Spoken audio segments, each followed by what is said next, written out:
Welcomes to Maurice kitchen. இன்னைக்கு நம்ம ரொம்ப குயிக்காக மசாலா பொரி எப்படி செய்யலான்னு பார்க்கலாம். அதுக்காக ஒரு ஸ்பூன் பொட்டுக்கடலை, ஒரு ஸ்பூன் வறுத்த வேர்க்கடலை, வேக வச்ச கடலை இருந்தாலும் சேர்த்துக்கலாம். ஒரு அரை பெரிய வெங்காயம், அரை தக்காளி, துருவன கேரட், ரொம்ப முக்கியமான துருவன மாங்காய், நாம தப்பு பாவம்னு எவ்வளவோ பண்றோம். நல்லது பண்ண ஒரு பிஞ்சு உப்பு, ஒரு ஸ்பூன் காரத்துக்காக மிளகாத்தூள், பாவத்தை குறைப்பமே வாக்கு கொடுத்துட்டேன். கடைசியா ஒரு டீஸ்பூன் தேங்காய் எண்ணெய். தேங்காய் எண்ணெய் சேர்த்தோம்னா ஃப்ளேவர் சூப்பராக இருக்கும். அதுக்காக தான் மிஸ் பண்ணிடாம சேர்த்துக்கோங்க.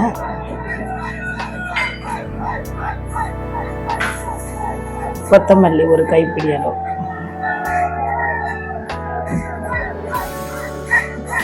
கொஞ்சமாக லெமன். மாங்காய் சேர்த்துருக்கோம், அதனால லெமன் பார்த்து சேர்த்துக்கோங்க. கொஞ்சமாக சேர்த்தா போதும். சேர்த்துட்டு இதெல்லாம் நல்லா மிக்ஸ் பண்ணிக்கலாம்.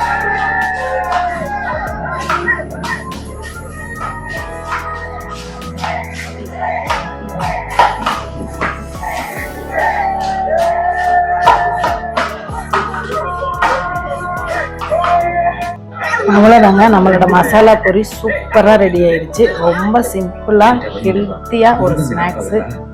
நீங்களும் வீட்டில் செஞ்சு பார்த்துட்டு எப்படி இருக்குன்னு சொல்லுங்கள். வீடியோ பிடிச்சிருச்சுன்னா லைக் பண்ணுங்கள், ஷேர் பண்ணுங்கள், கமெண்ட் பண்ணுங்கள். மறக்காமல் பெல் ஐக்கானை கிளிக் பண்ணிவிட்டு மாருதிஸ் கிச்சன் சேனலுக்கு சப்போர்ட் பண்ணுங்கள். பாய்.